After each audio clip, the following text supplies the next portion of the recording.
Hi sis! Welcome back to our channel. For today's video mga kasis, so, nandito na yung ating parcel. And then, tong parcel na bubuksan natin is kailangan ko talaga. Dahil nga mga kasis, legit itong ating bubuksan.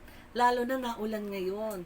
So, merong parts sa bahay kasi na may natulo. So, ito yung na-testingan ko and then ito talaga yung legit. Kaya mga kasis, huwag na natin patagalin. Buksan na natin.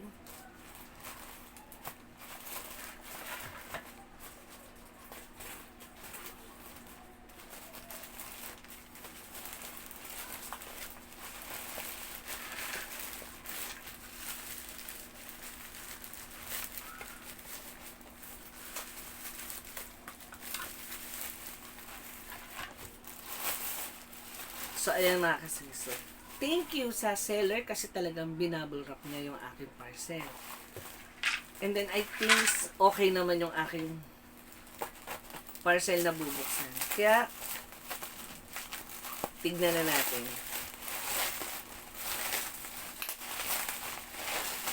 Wow. So, ito. Ayan. So, mga ito yung sinasabi ko sa inyong legit.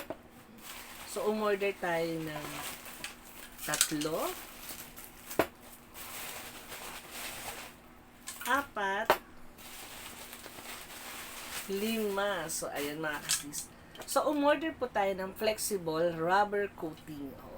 So, mga kasis, kung bakit ko sinabi sa inyo na legit to, dahil meron kami dito isang room na tumulo. Although, malakas yung ulan, and then talagang tinandaan ko, nilagyan ko ng marks para alam ko kung saan yung part ng ceiling na i-sprayan ko. So, ito yon mga kasis. So, hindi naman ako masyadong excited, no? 5 talaga yung aking binili. Dahil merong part sa isang kabilang kwarto na talagang tumutulo. Dahil nga yung room na yon ay flooring yung kanyang bubong. So, talagang kahit anong klaseng gawin namin na repair dun sa rooftop, may natulo talaga. Kaya ito yung na-discover ko mga kasis. Itong flexible rubber coating. And then mga kasis sa unit 7 namin, meron talagang part doon ng tumulo. So, sobrang lakas ng ulan. Talagang sumiksik talaga yung tubig dun sa ceiling. So, ito yung in-sprayan ko.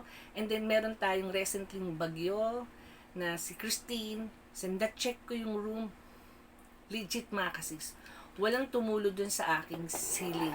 Kaya ako sa inyo mga kasis, kung yung inyong mga bubong, may tumutulo. So, ito yung gamitin yung flexible rubber coating. And then yung PVC, may tumutulo sa lababo o sa mga alulod. Ito rin din yung gamitin yung mga kasis. Kahit sa wall, ito rin yung ginamit ko sa wall. Dahil nga mga kasis, yung sa wall ko is color white. So, white din yung nilagay ko. And then, naging okay naman. Dati kasi nagmo-moist yung wall dun sa hallway namin. And then, papunta siya sa may hagdanan. And then, ito yung tinesting ko. I think 3 yata yung nagamit ko. And then, after ko ma-applyan ito, nag-ilang bagyo, nag-ilang ulan.